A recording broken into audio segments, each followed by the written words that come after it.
little bit about Battle Chasers and what's the game about. So Battle Chasers is an RPG. It's party-based. You start off in town, you pick a party of 3 characters out of a total of 6. And we basically have combined a lot of like modern elements from like modern RPGs with like the tactical turn-based combat of like a classical like JRPG, basically.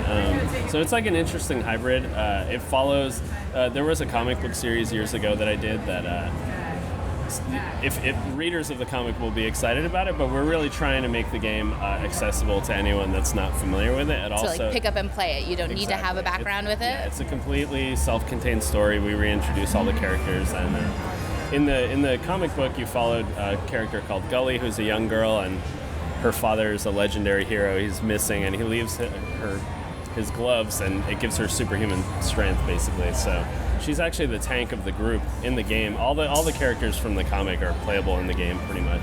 You have a swordsman, a rogue, and wizard, a giant robot. So familiar faces for your readers, but a whole new cast for everybody else. Exactly. Yeah. So familiar faces for all of your readers. So it would be a really great throwback for them to just kind of pick up and actually play these characters that they've read about the entire time. Right. But yeah, if you're not familiar with the series at all, you can jump right in, and there's nothing you really need to know. Right. They basically crash on an island, and it's like full of like vampires and undead, and the story revolves around the return of this vampire lord that they have to kill. It's very sort of Castlevania-ish. Love I guess. it. You know, it combines our love for like games like Castlevania and like classic RPGs like Final Fantasy and stuff. So that's kind of how the comic happened too. I literally just threw everything I loved into one comic.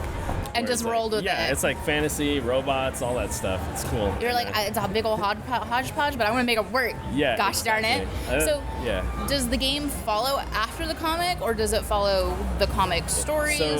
So the comic book story is going to be continued in the comic series. I'm going to pick it back up next year, actually. The game story is a new story that is self-contained. So it's like it takes place in a short time after the events of the comics. So it's a standalone. It's a standalone, yeah.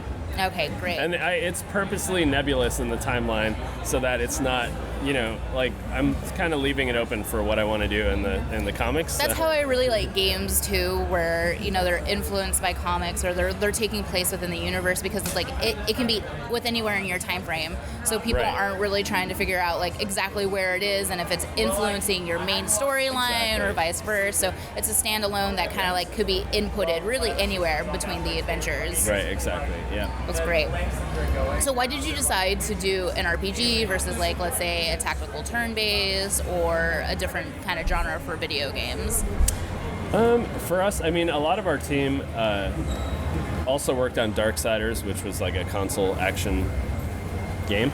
Yep, everyone loves Darksiders. Yeah. And so, like, don't be coy. Yeah, aside from like the combat, there like exploration was a big part of it. So I think that's something we always will want to feature in our games, is like having fun exploring and like finding loot and items and treasure and stuff. And whether it's Zelda or RPGs or whatever, that's one aspect of those games that we love.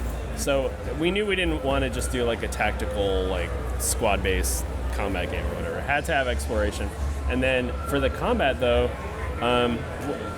like there just aren't that many people doing turn-based anymore, and it really is an awesome way to feature a party of characters. When usually an action RPG is a single character like Diablo or something like that. Right. And for us, we felt like with Battle Chasers, just doing a turn-based really like makes each character shine. It's really awesome. They're really big on the screen. Yeah, it definitely highlights your team. Like I really enjoyed that about the demo, was just like I had a team of 3 and I was able to go through during those battles and that demo to like go through each one of those characters and see who they are, their kind of play styles, their animations, which I love, by the way, in those. That's awesome. Yeah, and we're going to have their personalities really come out. We're going to have like dialogue that happens both in the dungeon and during combat that like kind of like really plays up the characters a little bit more. And there are 6 of them, so you only got to see 3. I only got to see 3, so only half of them. I'm really excited to see the other ones. And talking about exploration too, outside of combat, they do have combat or dungeon skills, so that even, you might like one of their roles in combat, but like you might like a different character's dungeon ability better. Like, for instance, Red Monica is a rogue and she can pick locks. So if you encounter a locked door, you either and you don't have her in your party, you may have to just run through a bunch of rooms looking for a key, and you'll get into a bunch of more combats, which might end up getting you killed. And so, Garrison can avoid trap damage. Gully can stun enemies and avoid combat, or find secret walls. So each character has like their own roles outside of combat as well. So it makes it really fun, especially if you're going into a dungeon for a specific reason. Like, hey, I almost have enough resources to craft this item. I'm just gonna like run through on a 3-star difficulty and get like all these resources I need. You might just take guys that are awesome at like avoiding combat and just dashing around through. And just farming. Yeah, so that's great. It's exciting that it allows for so many different play styles, I think. I think that's the really great thing about it too, is that because you have so many different play styles, like for the longest time in the industry, we've seen everyone kind of just do the hack and slash, go through and clear the mobs, and you have one really style of play. And even if you did like team plays, everyone was kind of pretty much always the same, like Gears of War, like everyone hack and slash or shot for the most part. So the fact that like your team has different utilities in and outside of combat's great, and then also I feel it allows your player to actually get really attached. If they're not already reading your comics and already have favorite cast members, are now able to get attached to a character because that's like, well, this one's really useful. I don't have to like go through and do combat. I can be super stealthy and rogue and go through and play the game. That makes it a more enjoyable experience for me. So it really caters to your players in that sense, right? Oh yeah, for sure. And it's funny because even their roles in the game, I feel like I'm favoring different characters in the game than I did in the comic books, just because they're so cool when you're using them in your party. Like Nolan, he's not featured in this demo, and but Calbretto, I feel like he's like way cooler in the game than he was in the comic even. So versus utility versus like personal liking. Yeah, exactly. Yeah, that's great. And then tell me what actually I really enjoyed the game. So I noticed when I was playing, you had all kinds of different things in your battle tactics in here. So there was an overcharge, there was a battle gauge, there was a lot of things happening in a single point of combat that a player can utilize.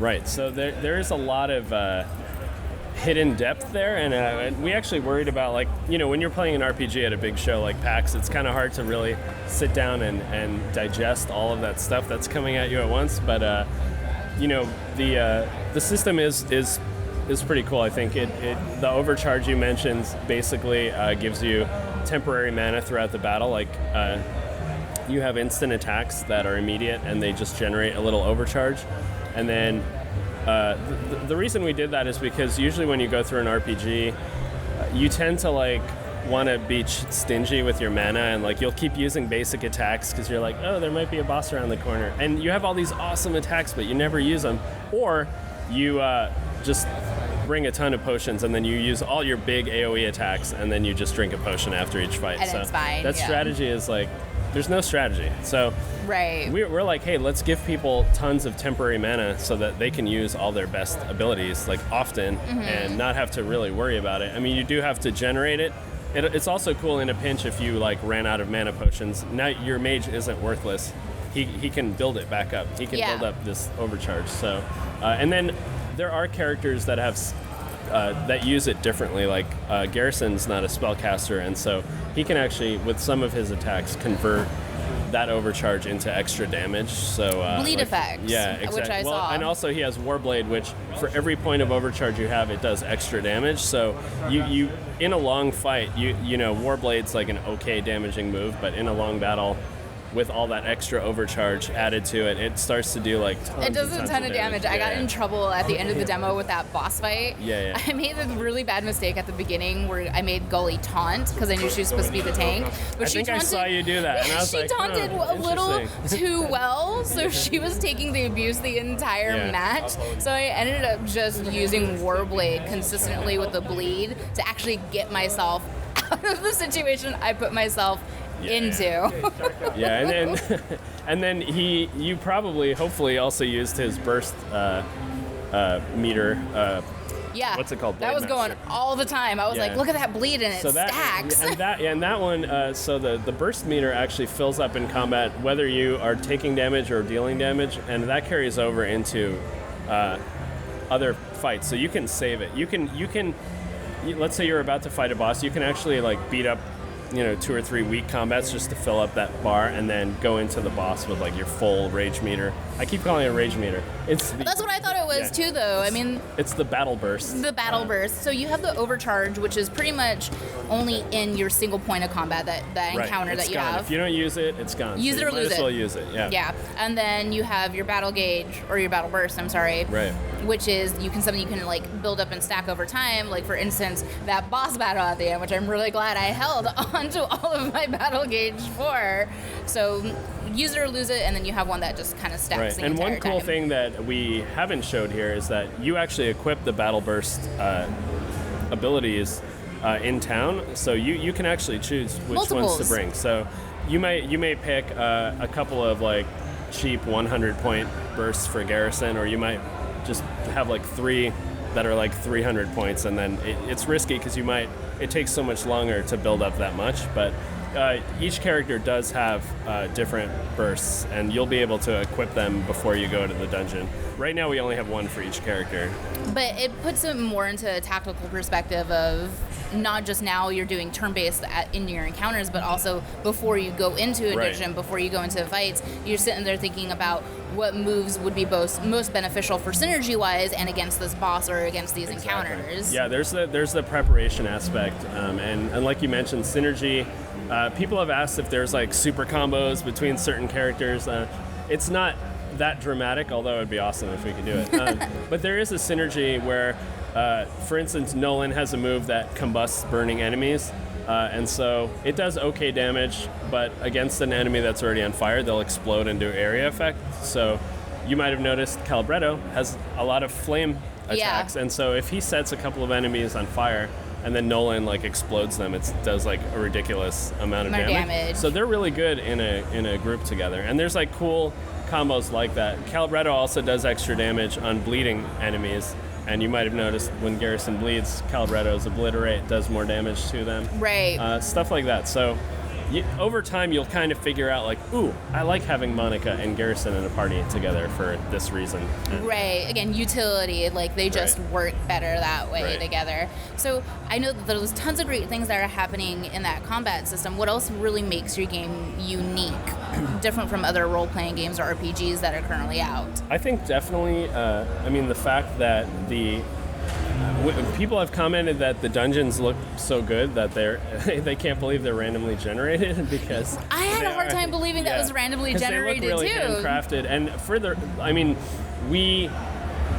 that was like an important goal of ours, was to make the dungeons all look like they were handcrafted, and the way we do it is by making each room is actually handcrafted, and when it generates the dungeon, it's generating like room to room, like a link of rooms, basically.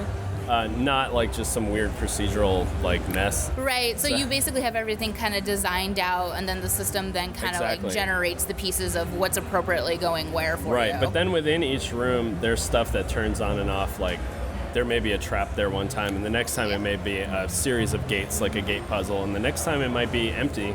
Next time it might be a chest with treasure in it. So. I did come across one trap during my demo, and then you guys did tell me that like there's going to be more traps, and I really like that aspect too, that your dungeon's no longer just like this linear thing where you're kind of like going through and trying to figure out like, oh, here's a chest and it ends somewhere around here. Yes. But like it's more engaging of like there's going to be traps, you're going to have to be aware of your surroundings during the game instead of just mindlessly kind of like doing it. Yeah, and you can see the enemies. Sometimes they'll try to ambush you. The creatures have like pretty cool synergies too in combat, like just like the heroes do. You might fight a weak enemy that has poison, and he's not a big deal, but now you're fighting with this guy that does extra damage or stuns poisoned heroes. So like now, if they spawn in a group together, it's like, oh crap! Like this combination's really bad. It just got harder. Yeah, and the battle bursts we talked about earlier. All the bosses and mini bosses also have them, the big cinematic attacks. So it's pretty fun, like learning what those are and what triggers them for each boss. The one in our demo right now triggers when he's at half health, but there's different conditions. I think if you saw the other boss battle with the two mini bosses, I think there's triggers when you kill one of them. Right, so and then you have to stack on top of the other ones. It's almost, I feel like to a degree, it's like I played a lot of WoW. Yeah, and we do too. It felt like certain raid requirements for raid bosses where it's like you have to down each other within a certain amount of time, or you have to like have one at 50% before you can burn another one. So you have a lot of those kinds of elements in your dungeons and in your boss battles. Yeah, that's the thing is like it really is such a weird hybrid of like Diablo meets World of Warcraft. When I say modern RPGs, I'm kind of including MMOs in that too. Like, raid bosses like strategies, like not the same old strategies that you used burn it down like 15 years ago, but like modern RPGs, and the way it's presented though is turn-based, but there's still like so much more stuff that we're adding to the game that is taken from like modern stuff. Even our crafting system, it is a huge part of the game. I didn't get to craft in the demo, so crafting is really huge in You this. can actually do it in the demo right now. There aren't enough ingredients to craft much. I think you can make like 2 items right now, but the cool thing about crafting is that once you gather up all the resources, you can craft basic items in town. But the best items can only be crafted in the dungeon at the forges that you'll find. There's actually one in this demo. If you want to see it, I can show you later. Okay, cool. So once you have enough, you'll actually have to fight your way through a dungeon and get to that specific forge where that item can be crafted. So it's going to take some like looking for it. And when you find one, you kind of have to like keep track of like which dungeon it was in. And it actually makes your legendaries like worth being. It does. You have to make them. You have to make them. We don't have as many loot drops like that are specific armor and weapons. There are some, but we like the idea that you have to, actually put some time into for your equipment. I think that was probably one of my biggest peeves too, in like most MMOs, where I was like, the loot would always drop, or you'd find it somewhere, and it's like if you didn't upgrade in the area, not that big of a deal, because like maybe somewhere down the map or in another area, you're gonna find another piece of equipment anyways, and then at some point your inventory is just filled with equipment that you've gathered, and it's all no good. So like I like the aspect of being able to craft your weapons and honing your weapons and keeping your weapons and actually like working for them. I mean, that gives, I think, players a sense of accomplishment in that sense, and then it just gives them more something to do during that time and gives you that really high replay value. So crafting is really big in this. You're not going to be able to do like a gear grind in a dungeon or anything else like that. No, no. I mean, we're still tuning it. How much like physical weapons versus like crafted weapons there will be, but no, generally you won't just be able to run through and like get the best weapon and move on. Like you're gonna have to like build some stuff, and that's subjective too, right? It's like you might be able to craft an awesome sword, but you don't really use garrison that much in your party, so it's not that important to you right now. But then later you might craft a weapon that's so awesome that you're like, hey, I really want to try garrison now because I have like this badass weapon and I haven't really been using them very much. Let's see what that does to my, combat strategy and make it opens possibilities for everybody. It does, yeah. It's really cool. That's and one other thing I'll say, because I don't think it was shown in the demo, but the boss in that demo is actually. So each dungeon is tied to a central story, and there are like bosses in the story that you'll fight.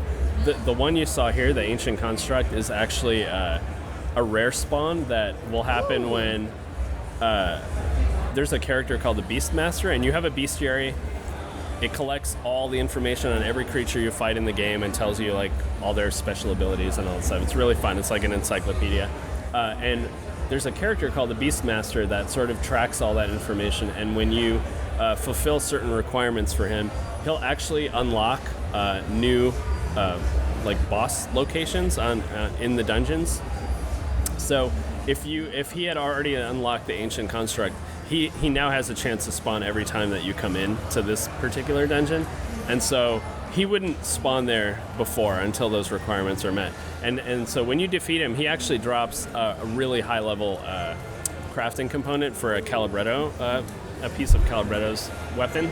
So like he would be, if you were really into playing Calibretto and you wanted his upgrade, you would have to like find that boss and kill him. You'd have to sit there and find there's some rare spawns. It's not as grindy as it sounds. Like it's actually pretty fun, and we don't make it impossible, like it's more it doesn't spawn once every 12 hours at the crack of dawn, specifically on a Tuesday morning. And the other thing that we're not showing here that hopefully we will at the next show is the world events. There's a world map connecting all the towns and dungeons, and so you sort of move around, like it's kind of node based, and each node has a chance to spawn like a different encounter or an event. And so a lot of stuff happens on the world map itself, actually, like even outside of the dungeons. So and you'll meet characters outside of dungeons too. So that's something I'm pretty excited about too. Your game's certainly like very larger than what's actually like come across as in the demo. So I'm like really more excited to see everything else that's in it. And for such an ambitious game with so many different aspects, what so far has been the hardest part about getting this all together? I don't know. I think, building the team, we started off like really small, right? And so we were really fortunate to get such a like huge support at Kickstarter. I can honestly say... Congratulations. I remember you guys telling me that was funded like a year ago, Thank you. right? Yeah. And I mean, we literally could not have done it without Kickstarter, and... So, that whole process was like probably the most challenging. I think right now things are running really smoothly. It's a matter of, because there's always this scary part in game development where on paper everything sounds really cool and you're like, we're going to have this random generation and we're going to do this in the combat, and then you try it and it's like, oh. That didn't work at all. It's not good. It doesn't look good. It's not fun, whatever. And, that's like the hardest part of game development, but we're kind of past that part. Like we're like, oh shit, the combat's actually fun. Like the random dungeons look awesome, and like each time we do a new one, it's like smoother and smoother than the last, and we get a lot of new ideas. Like, hey, we didn't get to do that in the ruins, but in this snow area, let's do all that stuff we talked about, like these kind of traps or whatever. Right. That was going to be my next question. So it seemed like, you have to edit yourself sometimes when things don't work accordingly in a game. Have you found during that process that you've added new things that you haven't thought about before into the game? Yes, that's like it constantly happens. Always happening. Always happening. And we always have to weigh like, okay, this is going to take X amount of time. Is it really worth doing right now? But the game has evolved so much from when we started. I mean, it was originally going to be 2D. Like, the dungeons were 2D, like, top-down, like an old 8-bit Zelda game. Yeah, so, like, even the transformation, like, visually, art-wise, and game features, we are constantly adding. Like, the bestiary was, like, kind of a recent thing. And just seeing it all come together and making it, like, it just feels like a game now, It looks like a game, too. Yeah. I mean, like, it plays wonderfully. It's gorgeous.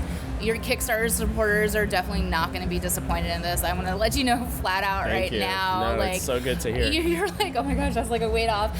It's gorgeous, and it's definitely layered in so many different ways. And like personally, I'm a role player. Like, this is my genre of game. I appreciate everything that you've told me about this and so far. Like, cool. I really love the combat system. I love that there's a bestiary. I love random dungeons that are in there. The combat's great, and the fact that I can sit there and craft is great too, and that there's team synergy. Like, there's tons of things that have been ignored in AAA titles that you've put into your game that I think a lot of gamers have missed while playing games, and they've been ignored. So it's good to see those things brought back, because when I play these games, sometimes it's nice to unwind and mindlessly just smash a button, but also at the same time, I like to be challenged in my game and do more instead of just like hit A and a combination of X, maybe. So it's really great. You're tactically thinking, and there's all kinds of different layers and depths to the game. So I'm very much looking forward to it, and I know your Kickstarters and your supporters and everyone else are super hyped about it as well. So Kickstarter ended a year ago. Do you have upcoming betas or a launch date currently? We have. So our Kickstarter backers are going to get to play the alpha, which hopefully will be in the next few months, and we'll announce a firm release date at that point. We don't have one yet, but it's going to be, we're targeting the end of the year, like we promised, and we're like full speed ahead on it, but it may spill into early next year. It really depends on like how it all comes together, but we will constantly update everyone and let the backers know where we're at and keep doing our updates. And so far everyone has loved what they've seen. I mean, we love hearing that the game is cool, but when it's a backer that's like, hey, I backed you and I just played it and I think it's awesome, it's like, it just means so much more, because we back a lot of stuff too. I backed stuff 3 years ago that's like, where is it? I don't even get updates anymore. You didn't back Mighty Number 9, did you? Like, you didn't get that disappointment. I didn't.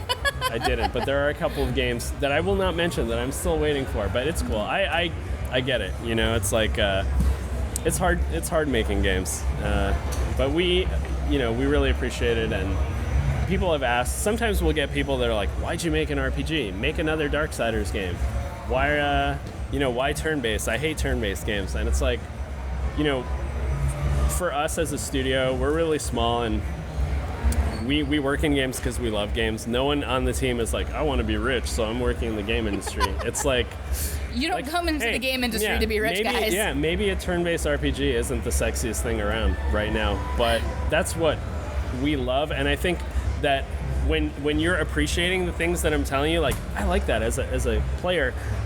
Like, I don't think that you can make a game in a genre that you don't love and you won't hit all those notes. We only know them because we love RPGs and we play those kind of games. And it's kind of like that, the writer saying, like, write what you know. And right. I think, if we were contracted to work on a first-person shooter or, some kind of, another Zelda-type game or whatever, we already scratched that itch. But my point is, like, I'm sure we would do a solid job and it would be great, but it's not, you're not going to get all the underlying like nerd love, like we got to do a Metroidvania game. I'm just saying that on the record.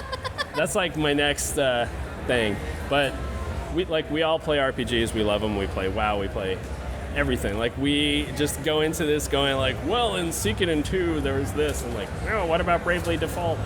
And like, I don't know.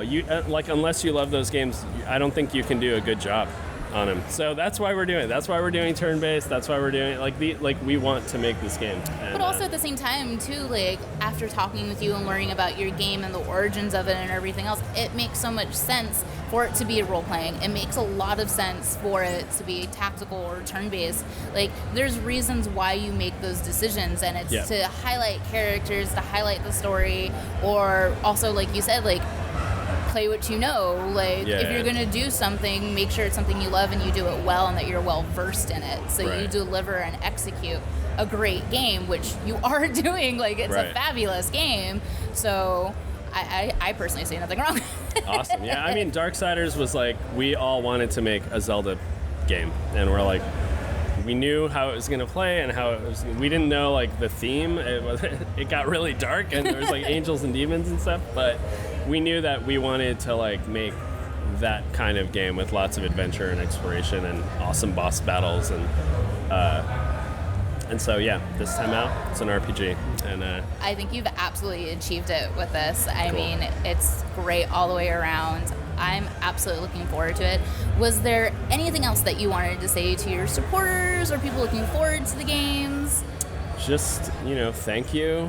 Thanks for all the support, and just tell all your friends about us. We definitely need this game to be big, like we want to keep doing more of these games, and and we want more games like this to come out in the States, not just like ports of Japanese games, or like, I'll play random Korean MMOs with like bad translation and stuff. Right. I'm just like, how come we're not making these games here? And you know how it is. It's like, if a game's successful, then people will do it, and if it tanks, then no one will touch it. So right? It's like, just give it a chance. No pressure, just do good. Check it out. Tell your friends, and just Thank you. Battlechasers.com. You can always check there for updates. You can still, a lot of people don't know. They're like, oh, I missed the Kickstarter. You can actually get, some of the backer rewards are still available if you pre-order the game on battlechasers.com. Not all of them, but there's still some. Cool. So you can still support that way. You didn't miss the train, guys. Go back. Go check, see if any of those rewards look cool to you. And I don't even know what's on there anymore. I don't know, T-shirts and stuff. I don't know, but yeah, we really appreciate all the support, and we're super excited, and just hope you guys like it. I like it. I'm pretty sure everyone else is gonna like it too. Thank you for the time. Thank you.